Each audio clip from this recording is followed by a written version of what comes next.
Bak bıraktın orada. Değil be. Ne buraya satılıyor?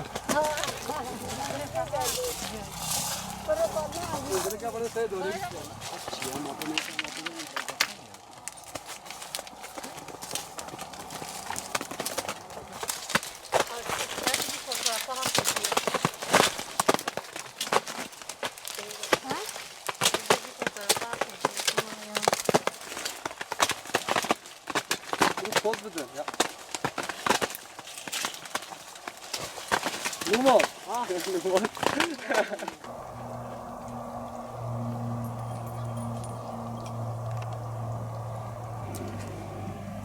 Acaba bize önemli olan ses bilgiler biliyorsun bilgi. Mesela bakacak bir kutu şey.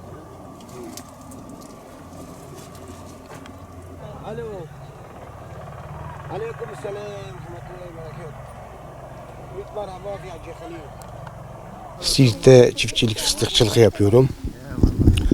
Bu gördüğünüz bak 21 yıl önce ekmişim. Bu sene verim çok iyi geçti.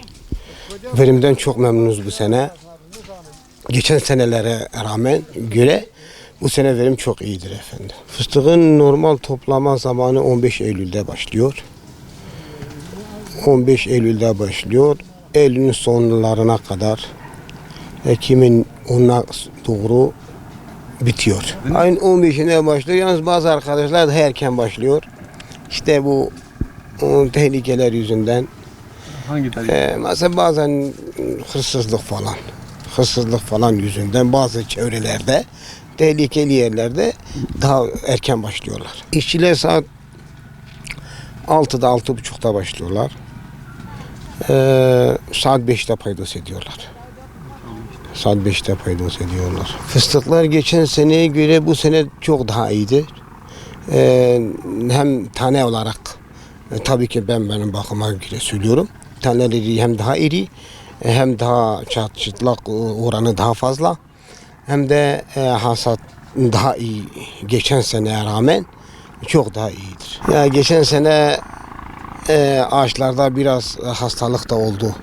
Bu yaprak buruşması, ondan sonra dal güvesi hastalığı yüzünden bu virgülü kabuklu bit, bir de kuşnik yüzünden bir ağaçlar hastalık vardı. Bu sene elhamdülillah hastalık da atlattık. Bu sene fıstıklarımız geçen seneye göre çok daha kaliteli hem verimi daha fazladır. Bizim şimdi doluluk oranlarında yani %10 oranında boş ancak var. %90'ı dolu. Bunun sebebi tabii ki yani %90'ı bakıma bağlıdır. Bakım çok önemlidir. Bir de ağacın hastalığı önemlidir. Ağaç hastalıksız olması lazımdır. Ondan sonra bu sene kullandığım rakor gelişimden fayda gördüm.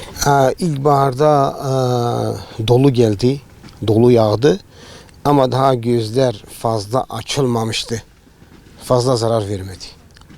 O yüzden zarar vermedi. Daha kaliteli fıstık elde etmek için daha iyi bakma lazım. Daha iyi bakım. Daha kaliteli bakım. Şimdi normalinde yılda 4 sefer çift sürmesi lazımdır. 4 sefer çift sürülmesi lazımdır. Ondan sonra programlı böyle 5 ilaçlama süre zamanları var. 5 tane ilaçlama yapılması lazımdır. Tabii ki bu ilaçların da zamanında yapılması lazım. Zamanı geçtikten sonra sen yapsan da boştur.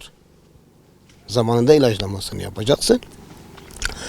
Ondan sonra budamasıdır. İşte yani insan kaliteli bir bakım yaptığı zaman kaliteli bir verim alacak.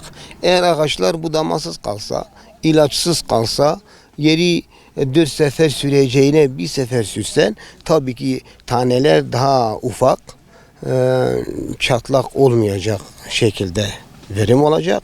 Ondan sonra mesela şimdi bizim aldığımız bu %90 çatlak diyoruz ya, %90 çatlak alıyoruz. O zaman yani %50 ancak alabiliyoruz. Yarı yarıya fark ediyor.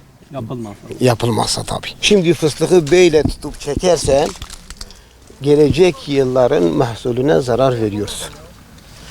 Öyle bir toplayacaksın ki hem yaprağa zarar vermeyeceksin. Çünkü verim nerededir? Geçen senenin verimi yaprağın dibindedir. Şimdi sen böyle çekersen geçen senenin mahsulüne zarar veriyorsun. Fıstıkları böyle salkımları tane tane toplamak lazımdır ki Geriye doğru. geriye doğru çekeceksin. Onun için bu gözlere zarar vermeyeceksin. Ondan sonra fıstığı topladıktan sonra topladığın zaman fıstığı